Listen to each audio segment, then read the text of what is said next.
ساوي هذه خطيرة، المحاولة رأسية، نعم يسجلون، نعم سجل المنتخب المغربي هدف مغربي الآن، سجل عن طريق اللاعب كريم البركاوي، سجل الهدف الأول لمصلحة أسود الأطلس بعد العرضية المثالية، وبالتالي المنتخب المغربي يبدأ البداية ويسجل الهدف الأول عن طريق اللاعب كريم البركاوي.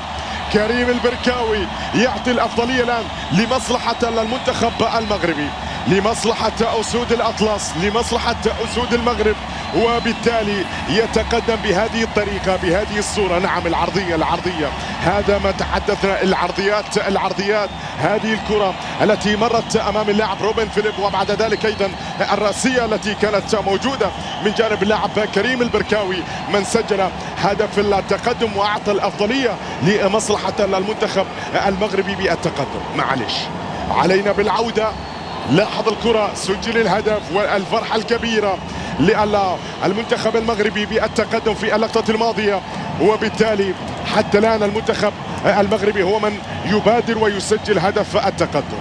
هدف مقابل لا شيء لمصلحة أسود الأطلس، لمصلحة أسود المغرب من خلال هذا اللقاء.